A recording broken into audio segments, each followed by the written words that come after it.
Hello, welcome to another session in our teaching series, Hidden Facts in Biology. We are going to be talking about the excretory system in this video. By way of introduction, every organism gets rid of the waste products of metabolism from its body cell or cells, and this is because waste products tend to be harmful if not removed from the body. Now, let's define the process of excretion. What is excretion? Excretion is the process by which an organism removes or eliminates from its body waste products of metabolism, such as carbon dioxide, nitrogenous substances, and unwanted substances, such as excess water. I'm going to be showing you excretory products of some organisms and the organisms involved in a tabular format. So in this table, we see that it has been arranged in the format of organisms, excretory organs, and their main excretory products. The first organism we're going to be talking about is the protozoas. An example of a protozoa is the amoeba. What is the excretory organ that we can find in this organism? The excretory organ include the contractile vacuum, and the main excretory products in this organism include carbon dioxide, ammonia salts, and water. The next organism we are going to be looking at are the flatworms. And example of flatworm includes the tapeworm. The excretory organs of the tapeworm is the flame cells, and the main excretory products of this organism include water, UA, and carbon dioxide. The next organism we'll take is the earthworms. The excretory organ of the earthworm is the nephridia, and the main excretory products include water, urea, and carbon dioxide. Next organism we'll look at are the insects. The excretory organs of the insect is the Mapinga tuberous, while its main excretory products include uric acid, carbon dioxide, and water. The next organism we'll take a look at is the freshwater fish, and the excretory organs of the freshwater fish are gills and kidneys, while the main excretory products include carbon dioxide, water, urea. The next organism we are going to be looking at is the amphibians. An example of the amphibians is the toad, and the excretory organs of the amphibians include the skin, the lungs, the mouth, and the kidneys. And their main excretory products include carbon dioxide, water vapor, uric acid. The next organism we are going to be looking at is the reptiles, and the excretory organs of the reptiles include the lungs and the kidneys. And their main excretory products include carbon dioxide, H2O, and uric acid. The next organism we'll look at is the mammals, and the excretory organs of the mammals include the lungs, the skin, the kidney, and the liver. And their main excretory products include carbon dioxide, water vapor, urea, and salts. The next organism we'll take a look at are the flowering plants, and their excretory organs include the stomata, lenticels, and leaves. The next organism we'll take a look at are the crustaceans. The excretory organs of the crustaceans are the green gland, adrenal gland, and the maxillary gland. And their main excretory products include uric acid, carbon dioxide, and water.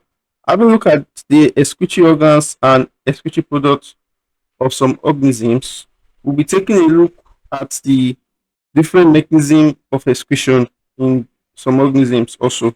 First of all, we'll start with that of the protozoa, the excretory mechanism in protozoa. We made mention of the fact that the contractile vacuum is the excretory organ of the protozoa. The contractile vacuum is a specialized type of vacuum that regulates the quantity of waste in the cell by expelling out excess water from the cell. The osmotic pressure within the cytoplasm of protozoa cell is higher than that of the surrounding water.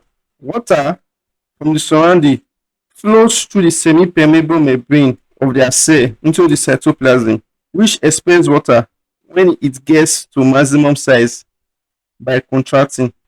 The membrane of the contractile vacuum reunites with the cell membrane after expulsion. The growth, that is the process of water gathering, and contraction, that is the process of water expulsion of the contractile vacuum, and periodical excretion of carbon dioxide and ammonia is by diffusion through cell membrane. We will show this process now in a diagram. The diagram you can see here shows the excretory mechanism in protozoa. We can see that the osmotic pressure within the cytoplasm, the protozoa cell, is higher than that of the surrounding water. Inside the cell, we see a high osmotic pressure, and the surrounding water, we see a low osmotic pressure. And as a result of this, water will flow from the surrounding through the semi-permeable membrane, that is through the cell membrane of the cell, into the cytoplasm. The process whereby water enters is known as osmosis. And as water flows inside the cytoplasm, a vacuum known as the contractile vacuum is formed. So this is what happens when water enter into the cell. And in the next diagram there, we see that as the contractile vacuum gets to its maximum size, water is being expelled out by contraction. The membrane of the contractile vacuum will unite to the cell membrane after the water is expelled out. So this briefly summarizes the excretory mechanism in the protozoa. Now, let's take a look at the excretory system and the excretory mechanism in flatworms. Flame cells are found in flatworms such as schistosoma and tapeworms. The flame cells consist of two canals with network of dots which are known as tubules. The two canals open on the dorsal surface of the body by excretory pores. I'll be showing you the diagram of the flame cell of a planaria, and with that, we'll use it to explain the excretory system in flatworm. This is the diagram of the flame cell of planaria. When we talk about planaria, we are still talking about flatworms. Each flame cell is a bulb cavity and it is funnel shaped. We can see the shape of this diagram. It resembles a funnel. Projecting down from the cell lumen, which is labeled in the diagram, is a brush of long cilia. The cell lumen ends up as a narrow tube called dot.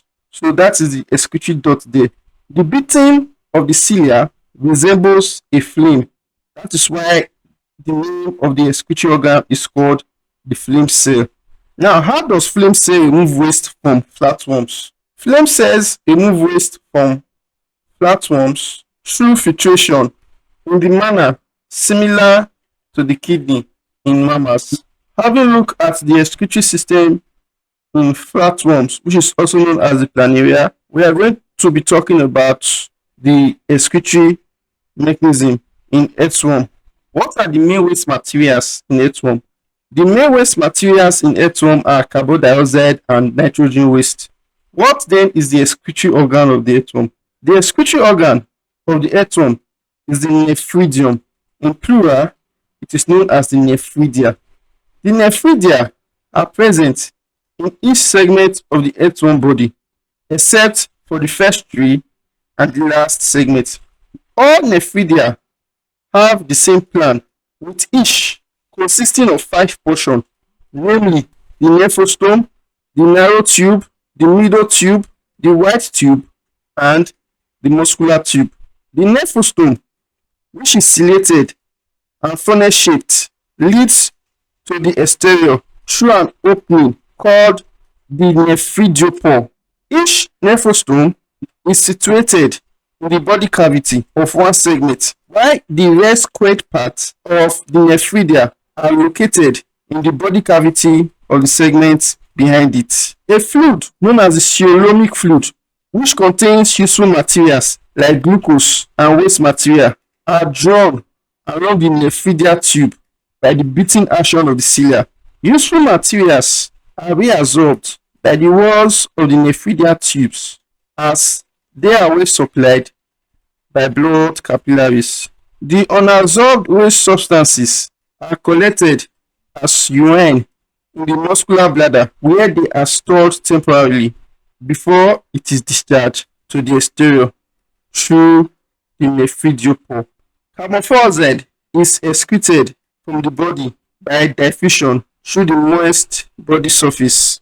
We are now going to be looking at the diagram that shows the excretory system and mechanism in earthworm.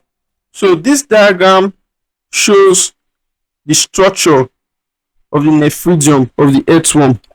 Remember we said when the nephridium are more than one, it's known as what? Nephridia. And we said that a pair of nephridia is located in each segment of the earthworm except the first three and the last segment. And we also mentioned the fact that all nephridia have same plan. Now, looking at this nephridium, just like we have mentioned before, we see that it consists of 5 portions, namely the nephostome, which is labeled in the diagram, and then there is the presence of the narrow tube, which is ciliated, and then there is the middle tube, the white tube, which is the muscular tube, which is for the temporary storage of waste, and then there is the muscular tube for temporary storage of waste. We see that the nephostome is ciliated and funnel shaped, with its upper wall larger than the lower wall. The nephostome leads into a narrow coiled and ciliated tube, as seen in the diagram, and the narrow tube leads into a middle tube, which is also ciliated. The middle ciliated tube finally leads into the muscular bladder-like tube with an opening to the exterior by the nephridium. So this is all about the structure of the nephridium. The mechanism of excretion in earthworm have already been discussed. Now we are going to be talking about the mechanism of excretion in insects. What is the excretory organ in the insects? The mouthfinger tube is the excretory organ in the insects. This tube is located between the insect's midgut and rectum. The mouthfinger tube is made up of 2 parts. The distal or free end, which floats in the hemisphere, and the proximal end, which opens into the gut. As the distal end, nitrogenous waste products and water are absorbed from the hemisphere, in which they are liberated. Conversion of this waste into uric acid and reabsorption of water also takes place as the nitrogen waste moves along the mouthfinger tubes towards the proximal end. Also, in the hindgut, more water is absorbed by the rectal glands, and the absorption of water from this waste make them concentrated. The urine and feces that therefore leave the body is almost a dry solid. Now we'll look at a diagram that shows the structure of the mouthfinger tube of cockroach. We said that the excretory organ of the insect is the mouthfinger tube, and the cockroach is an example of an insect. And we also mentioned the fact that the mouthfinger tube arises from the junction between the midgut and the hindgut. The midgut is also known as the small intestine of the ileum, while the hindgut is also known as the large intestine. And we can see the mouthfinger tube located in between them. So we'll just discuss briefly on the mouthfinger tube. Each tube consists of 2 parts, the distal end and the proximal end. The distal end is free and closed. The mouthfinger tubes are actually thin-walled, long and slender with lumen, like we can see. Internally, the mouthfinger tube is lined by a glandular epithelium with a layer of microvilli, and the mouthfinger tubes lie in the body cavity or the hemisphere and are bathed by blood. So this is a brief discussion on the structure of the mouthfinger tube of cockroach. We have already looked at the mechanism in which the mouthfinger tube carry out excretion in insects. This brings us to the end of this session, and now we'll be looking at some questions, starting first with the examples. Our first example says the organelle which eliminates water from the body of protozoa is A. Plasma membrane, B. Contractile vacuole, C. Cell wall, D. Protoplasm, E. Nucleus. The answer to this question is B, and this is because the contractile vacuole is the organelle that eliminates excess water from the body of the protozoa. The next question says, which of the following structures functions as an excretory system found in flatworm? A. Contractile vacuole, B. Nephridium, C. Flame cell, D. My finger tubule. E. Kidney. The answer to this question is C. The phloem cell is the excretory organ of flatworms. The next question says excretion in Paramecium species is by diffusion because A. Its habitat is water and moist places. B. It has simple, small, and few internal organs. C. It has a large surface area to volume ratio. D. It has a large, efficient meganucleus. The answer to this question is C. This is because excretion in Paramecium is by diffusion through its entire body surface because it has a large surface area to volume ratio. This is the end of our examples.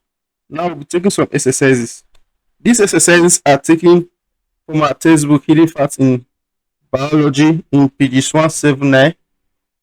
You can try your hands on them and try and get the hard copy or the soft copy of the material to check out if your answers are correct in the answer section of the book. Thank you for listening.